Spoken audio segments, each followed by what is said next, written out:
UP के अमरोहा में हुई सामूहिक हत्याकांड मामले में शबनम को हाई कोर्ट और सुप्रीम कोर्ट ने फांसी की सज़ा सुना दी, जिसके बाद जेल में हुए पैदा सनम के बेटे ने, जिसको बुलंदशहर के एक समाज सेवक ने गोद ले लिया था, जिसके बाद अब जब बेटे को उसकी मां की फांसी की सज़ा सुनाने की पता लगी तो शबनम का बेटा रो पड़ा और फूट फूट कर रोने लगा। जिसके बाद मोहम्मद ताज शबनम के बेटे ने राष्ट्रपति से गुहार लगाई और कहा कि राष्ट्रपति अंकल, मेरी मम्मा को माफ़ कर दो। जिसके बाद अभी तक कोई प्रक्रिया नहीं आई है। आपको बता दूं, अमरोहा में शबनम ने अपने प्रेमी के साथ मिलकर परिवार के 7 लोगों की निर्मम हत्या कर दी थी, जिसके बाद शबनम और उसका प्रेमी जेल में था और जेल में ही शबनम ने एक बेटे को जन्म दिया था। मैं चाहता हूँ कि आप मेरी मम्मा जी को माफ़ कर दें, जो उन्होंने करा है उसके लिए, और उन्हें फांसी ना चढ़ाए। बेटा, आपको ये पता है कि उनको फांसी होने वाली है? कहाँ पर वो जेल में बंद है? क्या आपको कब पता चला इसका? जी मुझे अभी पता ही चला है, पापा जी ने भी बताया है। तो कहाँ पर हैं वो अब मम्मा जी? अभी मम्मा जी जेल में है, रामपुर पे। अच्छा, तो आप मिलने जाते हैं उनसे? जी जाते हैं, महीने में एक बार जाते हैं हमेशा। अच्छा, तो बात होती है मम्मा से? हाँ जी होती है।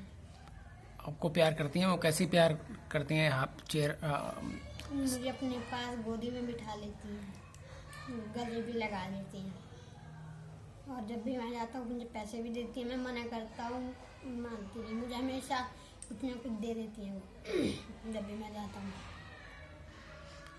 अब सरकार, प्रधानमंत्री जी से, राष्ट्रपति जी से क्या अपील करना चाहते हैं कि मम्मा को फांसी होनी चाहिए, कि यह उन्होंने जो गुनाह किया है उस गुनाह की उनको माफ़ी मिलनी चाहिए? मैं तो यही चाहता हूँ कि मेरी मम्मा जी को माफ़ी मिल जाए।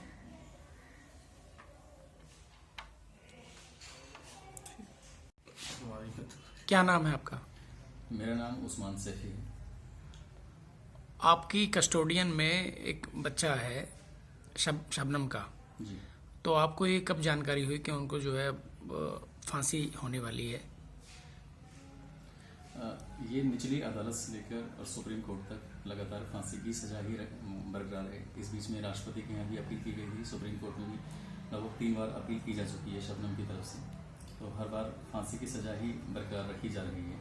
और अभी मुझे आज मीडिया के माध्यम से पता चला है कि आज कि शबनम को मथुरा जेल में फांसी की सजा देने की तैयारी चल रही है, उसको लेकर ट्रायल चल रहा है। अच्छा, बच्चा आपकी कस्टोडियन कब से हैं आप बच्चे के, और उसकी परवरिश किस तरह से आप कर रहे हैं? 2015 में बाल कल्याण समिति अमरोहा के द्वारा मुझे ये बच्चा अपनी कस्टडी में मिला है, और तभी से इसको जो एक सामान्य बच्चे जैसे हमारे अपने घर परिवारों के बच्चे पढ़ते हैं स्कूल में, बुलंदशहर की एक अच्छी स्कूल में इसका दाखिला है। 5वीं क्लास में वो पढ़ रहे हैं यहाँ पर, 5th क्लास में, और आगे भी एक अच्छी एजुकेशन देने पर ही हमारा प्लान है, और ताकि ये अपने जो भविष्य के जो सपने हैं, जो भी ये बनना चाहे, डॉक्टर, इंजीनियर, IAS, IPS, जो भी बनना चाहे, ये अपने सपने पूरे कर सके। और जब मैंने अखबार में पहली बार देखा था 2013-14 के आसपास कि एक शबनम कोई बच्चा है और वो जेल में ही है, और भारत का संविधान या शिक्षा अधिनियम जो कहता है कि एक कोई भी बच्चा 6 साल तक ही जेल में रह सकता है अपनी माँ के साथ, तो उसको प्रशासन की भी कोशिश थी और मेरी भी ये कोशिश थी कि इस बच्चे को, इसकी माँ ने जो अपराध किया है, गुनाह किया है, उसकी जो सज़ा उसको कानून दे तो दे, लेकिन बच्चे को किस बात की सज़ा मिल रही है। अच्छा, बच्चे से भी हमारी बात हुई, वो भी राष्ट्रपति, महामहिम राष्ट्रपति जी से गुहार लगा रहे हैं कि जो है उनकी माँ को जो है इस गुनाह से रिहा किया जाए। आपकी क्या अपील है राष्ट्रपति से?